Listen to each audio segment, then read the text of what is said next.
నమస్తే. నేను మీ Gopi. Welcome back to మనం టీవీ. ఒక బ్రేకింగ్ న్యూస్ చూసుకోవచ్చు. కేరళలోని కొట్టాయంలో ఒక నర్సింగ్ కాలేజీ ఉంది. ఆ నర్సింగ్ కాలేజీలో చదువుకోమని తిరువనంతపురానికి సంబంధించిన ఒక ముగ్గురు ఫస్ట్ ఇయర్ స్టూడెంట్‌ని ఆ నర్సింగ్ కాలేజీకి వాళ్ళ తల్లిదండ్రులు పంపించే క్రమంలో అదే కాలేజీలో చదువుతున్న థర్డ్ ఇయర్ స్టూడెంట్లు అంటే ఒక ఐదుగురు స్టూడెంట్లు ఎవరైతే తిరువనంతపురానికి సంబంధించిన ముగ్గురు ఫస్ట్ ఇయర్ స్టూడెంట్లని ఆ ఐదుగురు ర్యాగింగ్ చేశారు. వీళ్ళే ఆ ఐదుగురు. మనకి బ్యాక్‌గ్రౌండ్‌లో కనపడుతున్నారు కదా! సో, వీళ్ళే ఆ ఐదుగురు. సో, వీళ్ళందరూ కూడా కేరళలోని కొట్టాయంకి సంబంధించిన ఒక నర్సింగ్ కాలేజీలో చదువుతున్నారు. సో, అసలు ఏం జరిగిందంటే, ఇంక ర్యాగింగ్ అంటే స్టార్టింగ్ కాలేజీలో ఏ కాలేజీలో సహజంగా ఉంటుంది. ఈ మధ్య కాలంలో ర్యాగింగ్ అనేది చాలా తగ్గిపోతూ వచ్చింది. కానీ ఈ తిరువనంతపురంలో ఒక దారుణం చోటు చేసుకుంది. దారుణం అంటే చాలా దారుణం. ఎందుకంటే ఈ ఐదుగురు కలిసి ఫస్ట్ ఇయర్ చదువుతున్న నర్సింగ్ స్టూడెంట్‌లు ముగ్గురికి కూడా వాళ్ళ మర్మాంగాలకు డంబెల్స్ ఉంటాయి కదా! మనం ఎక్సర్‌సైజ్‌లు చేస్తా ఉంటాం. ఆ డంబెల్స్‌ని వేలాడదీశారు. ఆ ముగ్గురు ఫస్ట్ ఇయర్ స్టూడెంట్స్‌కి ఈ ఐదుగురు కలిసి మర్మాంగాలకి డంబుల్స్ అయితే అట్లా వేలాడదీయడం జరిగింది. వాళ్ళు ఆ నొప్పిని భరించలేక అరుస్తా ఉండంటే, ఆ మర్మాంగాల దగ్గర కూడా మరలా కొంచెం లిక్విడ్ స్ప్రే అనేది చేసేసి వాళ్ళకి ఇంకా చాలా మంట వచ్చే విధంగా అయితే వాళ్ళైతే చేయడం జరిగింది. ఈ క్రూరులు మనకి వెనకమాల కనపడుతున్న కదా బ్యాక్‌గ్రౌండ్‌లో ఈ ఐదుగురు మాత్రం వాళ్ళ ముగ్గురిని చాలా టార్చర్ చేశారు. అప్పటికి గట్టి గట్టిగా అరుస్తున్నానని నోట్లో కూడా స్ప్రే చేశారు దాన్ని. సో, వాళ్ళు ఆ నొప్పిని భరించలేక గట్టిగా అరుస్తూనే ఉన్నారు. సో, వాళ్ళ దగ్గర డబ్బులు గుంజుకున్నారు. వాళ్ళని పోలీస్ స్టేషన్‌లో ఎళ్లి మీరేమైనా కంప్లెయింట్ చేస్తే మా మీద మిమ్మల్ని చంపేస్తామని బెదిరించినా సరే, పాపం ఆ ముగ్గురు ఎలాగోలాగా ధైర్యం తెచ్చుకొని వెళ్లి అక్కడ కేరళలోని పోలీస్ స్టేషన్‌లో ఎళ్లి కంప్లెయింట్ అయితే ఇవ్వడం జరిగింది. సో, కంప్లెయింట్ ఇవ్వగానే వీళ్ళ భాగోతం మొత్తం బయటపడింది.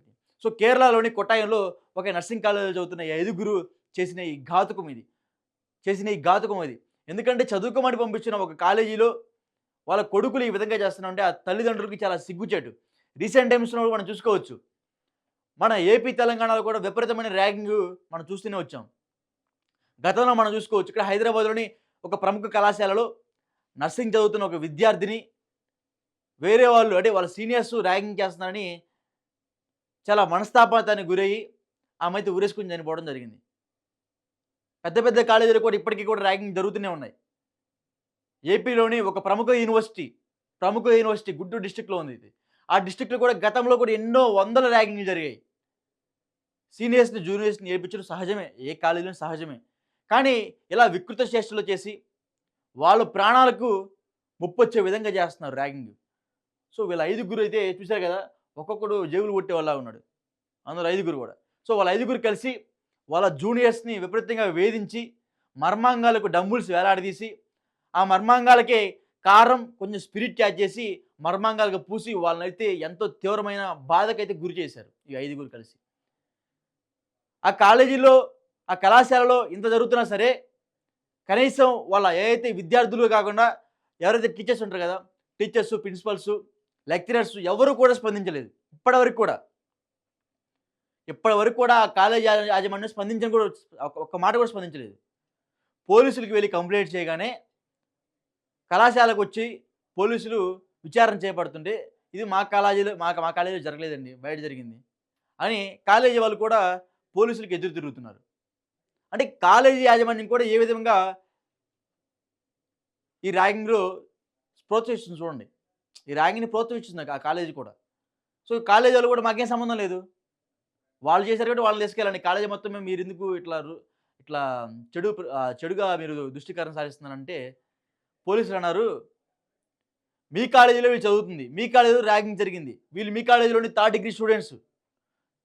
మీ కాలేజీలోని థర్డ్ ఇయర్ డిగ్రీ స్టూడెంట్స్ వీళ్ళందరూ. సో, వీళ్ళందరూ కలిసి ఫస్ట్ ఇయర్ స్టూడెంట్స్ మీద దాడి జరుగుతుంటే కనీసం కూడా వాళ్ళ లెక్చరర్స్ ఎళ్లి వాళ్ళ మొహాన్ని కూడా చూడలేదంట. వాళ్ళు ఆ విధంగా ఏడుస్తూ ప్రిన్సిపల్ కంప్లెయింట్ చేసేసరికి ప్రిన్సిపల్ పట్టించుకోలేదంట. వాళ్ళు ప్రాణం పోయే స్థితిలో ఉన్నారిప్పుడు. వాళ్ళ ప్రాణాపాయానికి చాలా అంటే ప్రాణాలు పోవడానికి చాలా దగ్గరే ఉన్నారు ఆ ముగ్గురు వ్యక్తులు కూడా. మర్మాంగాలకి డంబుల్స్ వేలాడదీయడం ఏంటి అసలకి?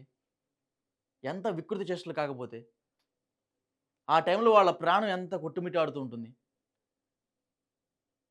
దాని తర్వాత కూడా కొన్ని కెమికల్స్ పూసి, కారం పూసి అదే మర్మాంగానికి అంటించారట వాళ్ళు. ఎంత దారుణం అండి ఇది. కనీసం కాలేజీ యాజమాన్యం కూడా స్పందించట్లేదు. కేరళ రాష్ట్ర ప్రభుత్వం మొత్తం కూడా ఆ కాలేజీ మీద దుమ్మెత్తి పోస్తుంది. ఆ కాలేజీని సీజ్ చేయమంటుంది. ఇలాంటివి ఆ కాలేజీలో ఇది ఫస్ట్ టైమ్ కాదంట. పలుమార్లు ఇదే అంశాలు జరిగినా సరే, ఆ కాలేజీ యాజమాన్యం స్టూడెంట్స్ మీద ఎటువంటి కంప్లైంట్స్ లేదా హెచ్చరికలు తీసుకోవట్లేదు. వాళ్ళ మీద తగిన చర్యలు తీసుకోవట్లేదు.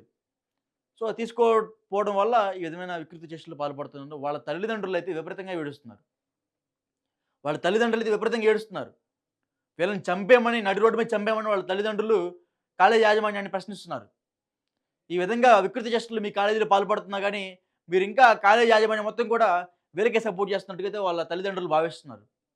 సో, ప్రస్తుతానికైతే వీళ్ళ ఐదుగురు మాత్రం పోలీసుల అదుపులో ఉన్నారు. పోలీసులను పోలీసులు వీళ్ళని విచారణ అయితే చేపడుతున్నారు. ఈ ముగ్గురేనా? లేకపోతే ఇంకా ఎంతమందిని చేశారని విచారణ చేపడుతున్నారు.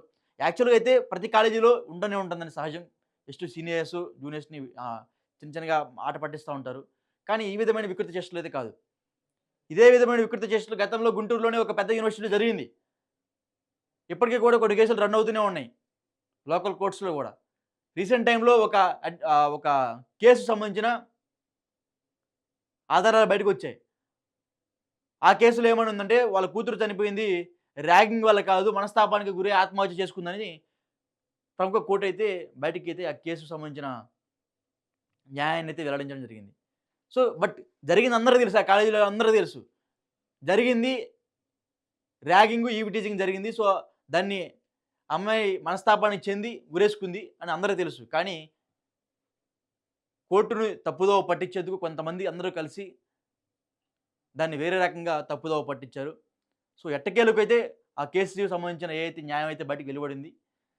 అదంతా కోర్టుకు సంబంధించిన మ్యాటర్ కాబట్టి మనం దాంట్లో ఇన్వాల్వ్ కాకూడదు. కానీ ఇలాంటి ర్యాగింగు, ఇలాంటి ఈవ్ టీజింగు అన్ని చోట్ల జరుగుతూనే ఉంది. కానీ ఇలాంటి చోట్ల ముఖ్యంగా మనం చూసుకోవచ్చు కేరళ లాంటి పెద్ద ఏరియాలో కూడా అక్కడ ఇప్పుడు కూడా సిపిఐ, సిపిఎం పార్టీకి సంబంధించిన ఏదైతే అగ్రజెండా ఇప్పటికో పాతే ఉంది. సో, అలాంటి చోట కూడా ఈ విధంగా జరుగుతుందంటే చాలా ఆశ్చర్యకరంగా ఉంది. ఇలాంటి మూర్ఖులు, ఇలాంటి దుష్టుల మీద ఖచ్చితంగా ఆ ప్రభుత్వం కఠిన చర్యలు తీసుకోవాలి. మర్మాంగాలకి డంబుల్స్ కట్టడం ఏంటండి? కట్టిన తర్వాత కూడా నోట్లో కారం వేశారంట. కొన్ని కెమికల్స్ వాడి వాళ్ళ మర్మాంగాలు స్పర్శ లేకుండా చేశారంట ఈ మూర్ఖులు. సో, ఇలాంటి వాళ్ళకి ఖచ్చితంగా ప్రభుత్వం బుద్ధి చెప్పాలి. సో, ఇలాంటి మ్యాటర్స్ మీద, ఇలాంటి వ్యక్తుల మీద మీ అభిప్రాయం ఏంటో కింద కామెంట్ రూపంలో